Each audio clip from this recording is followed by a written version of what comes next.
Beautiful view of Cedar Falls. Of course, this was earlier this evening. Now, very cold day today, but you still could find some beauty in the cold temperatures. Look at that sunset that took place at around, say, 6:15 this evening as we look off into the distance on this cold January day. Well, those cold temperatures will be here, sticking around throughout this upcoming week. Of course, temperature doesn't tell the full story.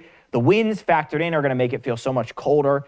And other than the cold, there's really no big headlines in the coming days because I'm not seeing any widespread chance at precip. Those snow chances will remain very low. So even though there's not many other headlines besides the cold itself is still a very big headline.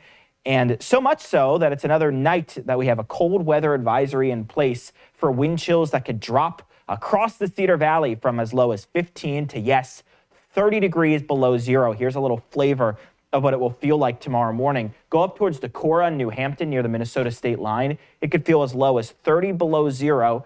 Could feel as low as, even off towards the south, 20 below in Iowa City. So no, this is not the type of air that you want to fool around with. Dangerous type cold. You step outside for a short period of time and frostbite and hypothermia could set in if you're not properly dressed for this type of cold.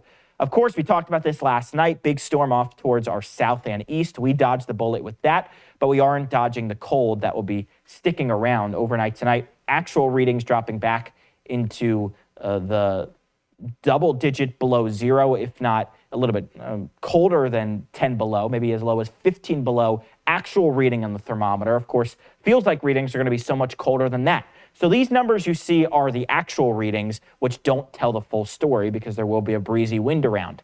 Otherwise, into the afternoon, actual readings getting up into the single digits. Feels a lot colder than that with a breeze despite plenty of sunshine.